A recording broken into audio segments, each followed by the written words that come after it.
Paramount Global was one of the more interesting stocks that I got into and started covering in 2023. This business is, of course, an amalgamation of the classic Viacom networks like Comedy Central, MTV, and Nickelodeon, the CBS network, as well as its namesake, Paramount Pictures.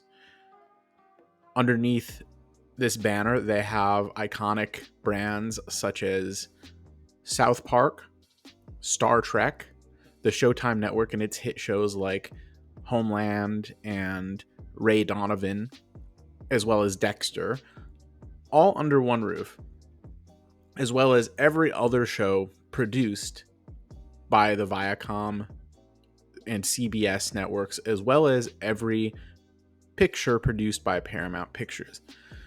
This is an immense amount of content that they have in their library, and they also have the streaming service Paramount Plus. The share price for Paramount has collapsed over 33% in the last year.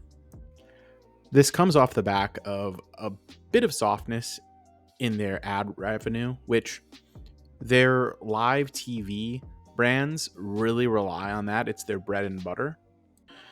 They also still have yet to actually turn GAAP profitable on Paramount Plus. So they kind of have a bit of a double whammy there. And of course, interest rates being up didn't help, as Paramount is a pretty highly leveraged company, which is pretty normal in this space, but the hit to their earnings definitely shook shareholder confidence in the company. And that's why we are where we are today with regard to the share price collapsing.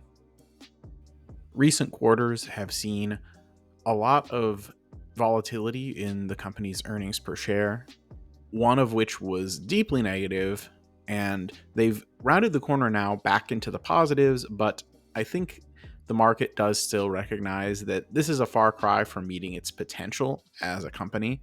Although if Paramount does actually end up meeting their potential, the opportunity will of course have been now when it's the cheapest.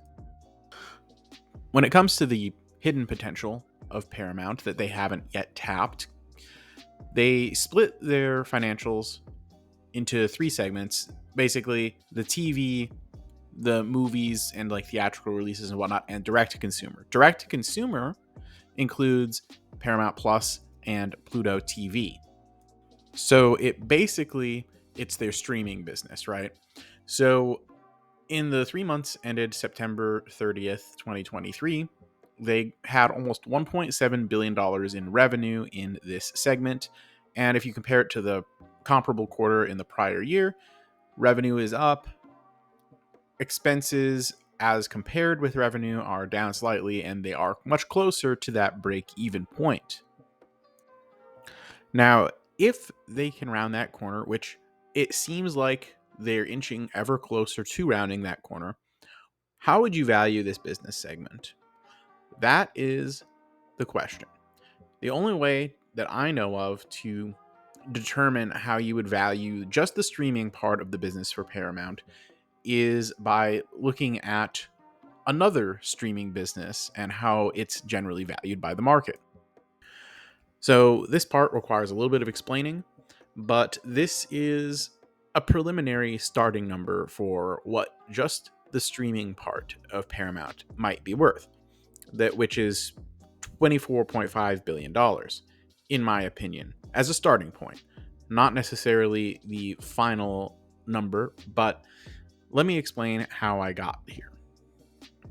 So what we have is a projected $6.5 billion revenue for 2023. We don't know what it is yet because they haven't done their final earnings release to give us the full year, but I assumed that Q4 would basically match Q3.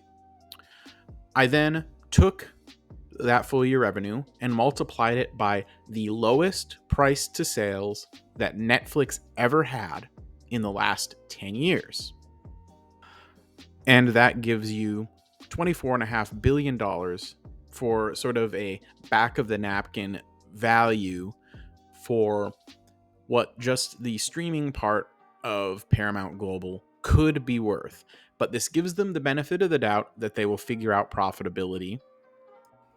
And at the same time, it assumes flat revenue as well. I suspect that the revenue will go up before they achieve profitability. And of course, it's reasonable to apply some kind of discount for the fact that the streaming part of their business isn't profitable yet. However, it does seem like it's going in that direction.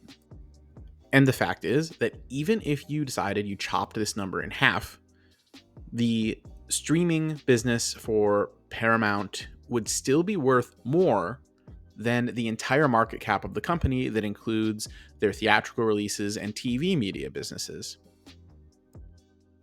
In fact, today's market cap for Paramount is just under $9 billion, which that's pretty light considering how much I think just one segment of their business is worth. At this point, to me at least, it really seems like the uncertainty and unpredictability are more or less baked into the price, and the upside far outweighs the downside.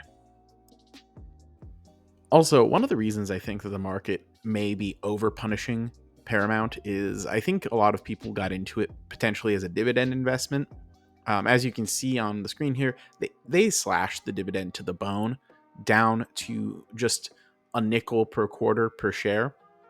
And this is one of those things where I almost would have rather them just eliminate it entirely and use that cash to improve the business. But it is what it is. I think anytime you cut the dividend like this, you see an exodus of the dividend investors, which I get it. If you're relying on the stock for income, this no longer aligns. I just personally don't think that the dividend is the primary driver of value anymore for Paramount. So the analyst forecasts for the next 12 months are pretty all over the place. You have a low end of $9. I personally don't buy that for a second, at least as far as actually being a value that makes sense. Maybe it's based on technicals or something, I'm not sure. For an average, you have about 16 bucks, and this is pretty close to my cost basis. I'm in a little cheaper than that. And then on the high end, you have $32, which this is pretty darn close to what Berkshire Hathaway paid for their shares. Now, I don't know about you, but I don't think the guys at Berkshire, even if it's not Warren Buffett himself, even if it's Todd or Ted, I don't think that they're buying in a stock like this for no reason. And my personal target here was to start initiating below 20. And I'm in quite a bit cheaper than 20 actually at this point. So I'm in the mid-teens, and I'm perfectly happy with that. And, just because I have shares and I like that price doesn't mean that's necessarily aligning with your goals. You have to do your own judgment on that. The low predictability makes it difficult to do a DCF on Paramount and be anything close to accurate on the earnings and the growth rate, since it really can bounce up and down quite a lot, as you've seen with their historicals. But the basic idea here for getting to my interest point, okay, I was interested when it dipped below 20, and this is the reason why. Because their EPS, their projected 2024 numbers, are expected to be $1.26, and they've achieved much higher numbers than this in the past. So this is pretty reasonably achievable. And analysts expect the next few years after this for the growth to be extremely high, like 20% in a lot of cases. I'm assuming a decade averaging it out to 7.5%, and then dropping to, mid single digits to low single digits after that. Giving them credit for their tangible book value, because I do think they have a lot of assets that are potentially worth quite a lot and can generate a lot of money for them. These basic assumptions also, again, desiring a 12.5% return, so a discount rate of 12.5% gives us $19.36. Of course, I think Paramount has a lot more potential than this. This was just sort of, it gave me what I thought was kind of a bit of a margin of safety on it as well, not to assume too much. Basically, I didn't want to price them as though they would execute perfectly on everything in perpetuity. I wanted to make the assumptions conservative enough that even if there's stumbles along the way, I could still realize a return in the long run. But I think that the true value is much greater. I think 2024's success will come down to not only how much they can engage the audience and get them tuning in, but how many of them will be willing to subscribe to Paramount Plus and how well they can convert those subscription dollars into bottom line.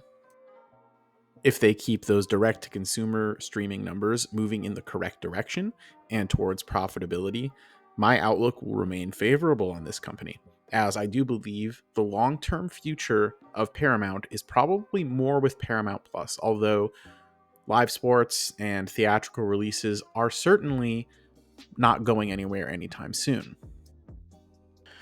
If you enjoyed this video about Paramount, make sure you cheer me on in the comment section and give me a thumbs up. Also, let me know if you're as enthusiastic about Paramount as I am. Also, if you're not feeling as enthusiastic and Paramount is a pass for you, let me know down below why you're not buying. As always, I appreciate it when you subscribe, thumbs up, and follow any of my links in the description to support the channel. Take it easy, everyone.